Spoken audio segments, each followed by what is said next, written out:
Welcome. Today's reading is from St. John Chrysostom's Treatise on Harm, and it begins as follows.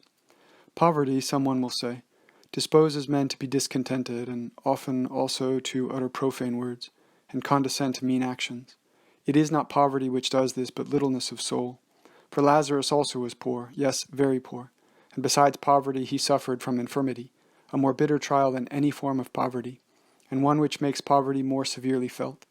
And in addition to infirmity, there was a total absence of protectors, and difficulty in finding any to supply his wants, which increased the bitterness of poverty and infirmity. And if one examines the case thoroughly, there was yet a fourth trial, besides these, the unconcern and luxury of the rich man, who dwelt hard by. And if you would find a fifth thing, serving as fuel to the flame, you will see quite clearly that he was beset by it. For not only was that rich man living luxuriously, but twice and thrice, or rather indeed several times in the day, he saw the poor man, and yet even this did not induce that unmerciful man to assist this case of poverty.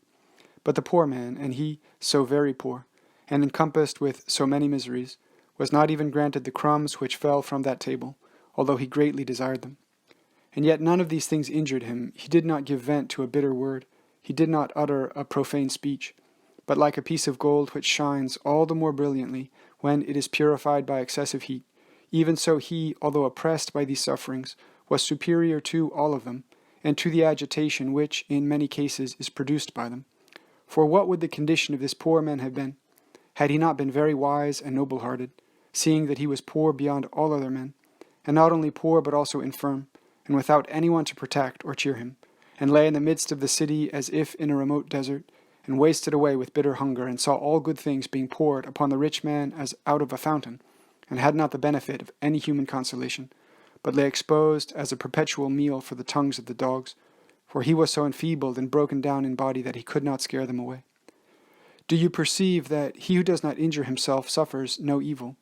For what harm was done to this hero by his bodily infirmity, or by the absence of protectors, or by the coming of the dogs, or the evil proximity of the rich man, or by the great luxury, haughtiness, and arrogance of the latter? Did it enervate him for the contest on behalf of virtue? Did it ruin his fortitude? Nowhere was he harmed at all. But that multitude of sufferings and the cruelty of the rich man rather increased his strength, and became the pledge for him of infinite crowns of victory, a means of adding to his rewards, an augmentation of his recompense, and a promise of an increased requital.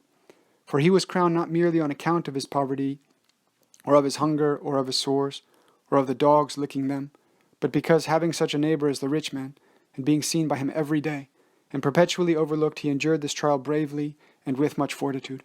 And that is the end of the reading. Glory be to God for all things.